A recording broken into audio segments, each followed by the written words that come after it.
This story comes from the BBC. The audacious PR plot that seeded doubt about climate change. It's kind of a longer BBC article.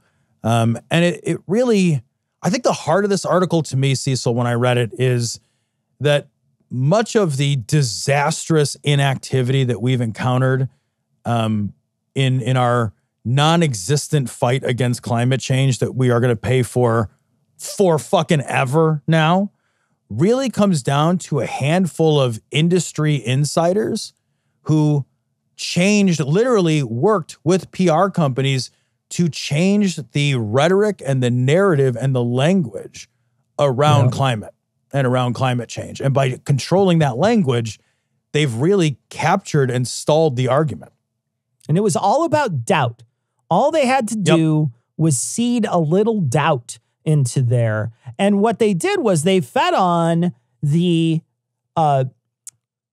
conflict that occurs when you put two people in a platform and then have a debate. And so they recognize that that's going to get viewership, that's going to get clicks, that's going to get whatever. And the news organizations fed on that. And so what they did was they just fed what the news organizations were looking for. They were looking for this debate.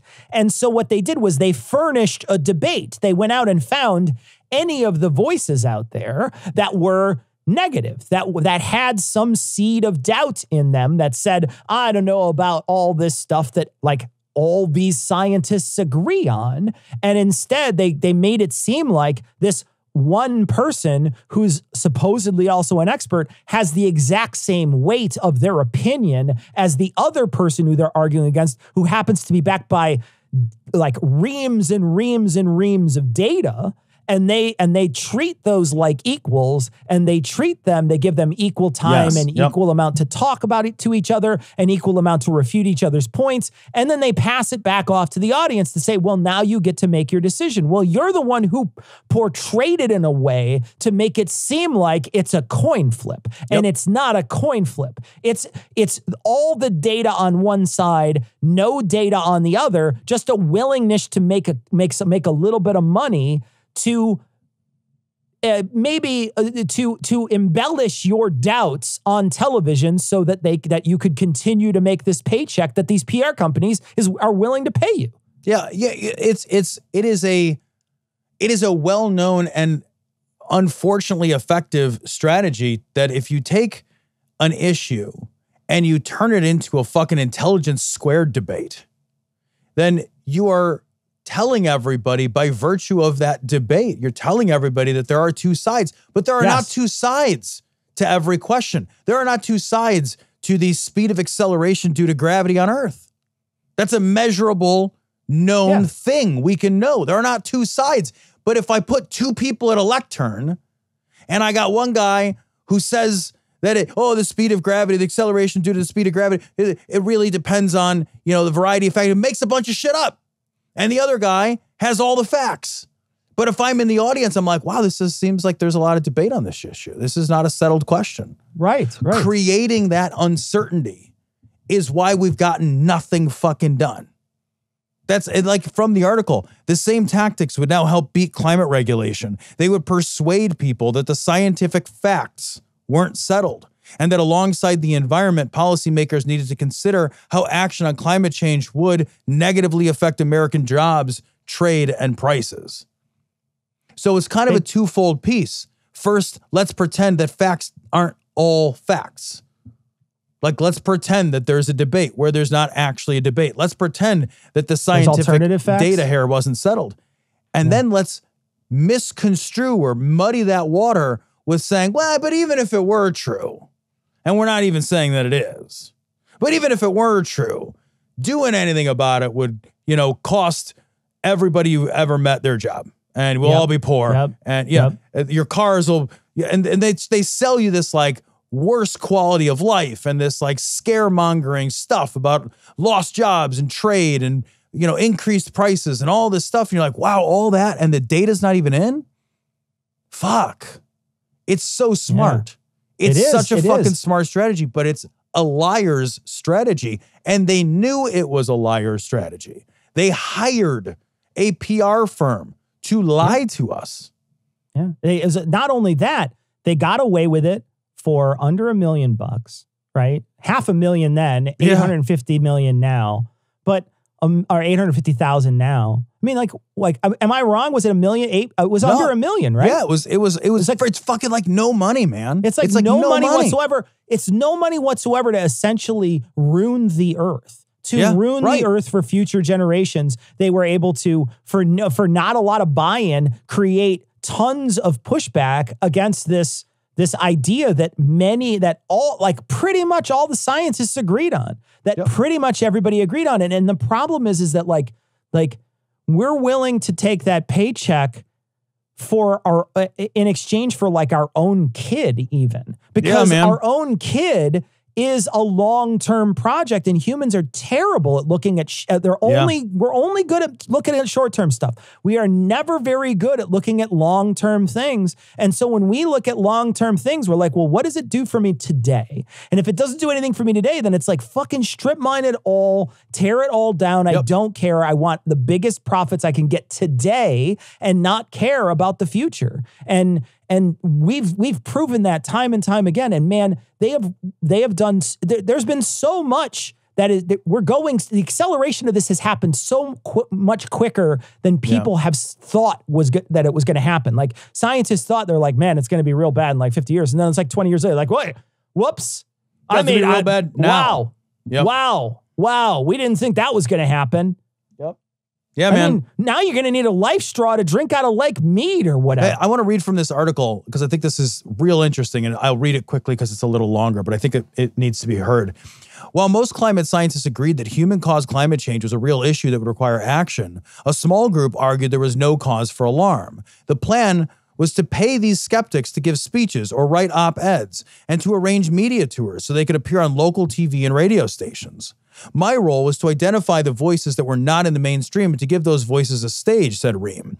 There was a lot we didn't know at the time, and part of my role was to highlight what we didn't know. He says the media was hungry for these perspectives. Journalists were actually actively looking for the contrarians. It was really feeding an appetite that was already there. Many of these skeptics or deniers have rejected the idea that funding from the GCC and other industry groups had an impact on their views, but the scientists and environmentalists tasked with repudiating them, arguing the reality of climate change, encountered a well-organized and effective campaign they found hard to match. The global climate is seeding doubt everywhere, just fogging the air, and environmentalists really don't know what's hitting them, said environmental campaigner John Pascadonto.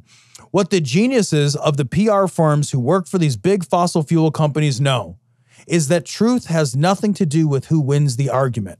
If you say something enough times, people will begin to believe it. Yeah, man. That's that misattributed Goebbels quote or whatever. Yeah, man. Like, just say it over and over. People will believe it. And it's fucking true, man. It's super true. I want to say, too, like I think there's a way to beat this back, but it has to be done through policy that changes how industry works, and then to push the industry to then sell stuff that they might not want to sell because it's not expedient and they have to change their processes. But if you change their process, like you suddenly turn multiple GM plants and other car plants into electric plants instead of into fucking gas plants, it's harder to switch them back. So if you can get legislation to make them switch and get that stuff switched and get that force that innovation, and there's this new bill that it looks like it's going to pass, although we don't know yet. Manchin's on board and other people might be on board. It just depends.